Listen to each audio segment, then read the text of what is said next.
If you want to know what to do if the ICU wants to make your family member a DNR, stay tuned. I've got news for you. My name is Patrick Hutzel from intensivecarehotline.com, and I've got another quick tip for families in intensive care today. So I've got an email from Cassandra who says, they want to make my sister a DNR, even though she's not brain dead. She's in ICU. What do I do? Well, Cassandra, that's a very easy fix. You know, the biggest challenge for families in intensive care is simply that they don't know what they don't know. They don't know what to look for. They don't know what questions to ask. They don't know their rights, and they don't know how to manage doctors and nurses in intensive care. And that's exactly what you are dealing with. Most families, as a matter of fact, I believe 99.9% of families in intensive care feel absolutely powerless. They really have no idea what to do next. Well, the bottom line is this: a hospital or an ICU can't just make your sister DNR. That's not up to them. It is up to you and your family, assuming your sister can't make her own decisions at this particular point in time, right? So you just go back to them and say, well, you don't want her to be a DNR. You know, we've advised families in intensive care all around the world since 2013, you know, and this approach has always worked.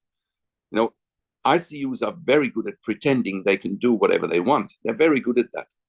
But the minute you challenge them, you will see that they retreat and backpedal, because they can't. You know, there's laws, there's rules, regulations, guidelines, policies, and procedures. They can't just do whatever they want. Keep in mind, this is a life or death situation potentially, right? So in life or death situations, people can't just do whatever they want. So be very clear about that, right?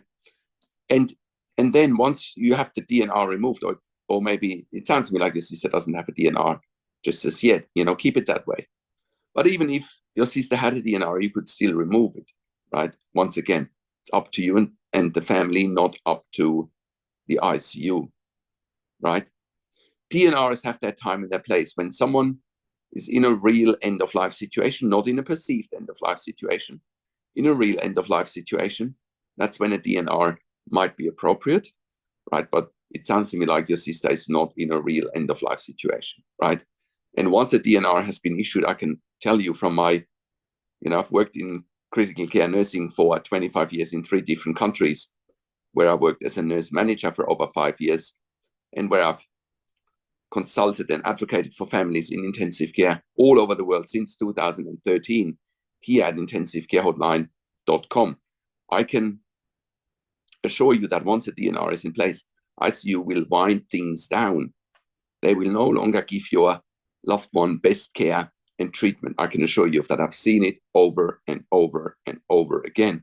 Therefore, it is so important that you do not give consent to a DNR, or that you don't let them issue a DNR, right? So, you know, with our consulting and advocacy here at intensivecarehotline.com, we have saved many lives over the years, and you can verify that on our testimonial section at intensivecarehotline.com, and you can verify it on our intensivecarehotline.com podcast section at intensivecarehotline.com. On our podcast, we've done some client interviews that verify that we've saved their loved ones' lives. We even have a podcast where we have a former ICU patient on the podcast, where, you know, they were told in ICU they were not going to leave ICU life, and now a year later they were sitting on a podcast just to verify, you know, what is possible if you don't give up and if you don't give in into the doom and gloom and negativity of intensive care teams. So, and because we have helped hundreds of clients and members over the years, that's why we created a membership for families of critically ill patients in intensive care.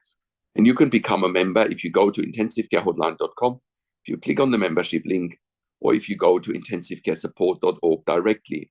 In the membership, you have access to me and my team 24 hours a day in the membership area and via email, and we answer all questions intensive care related. In the membership, you also have exclusive access to 21 ebooks and 21 videos that I've personally written and recorded. And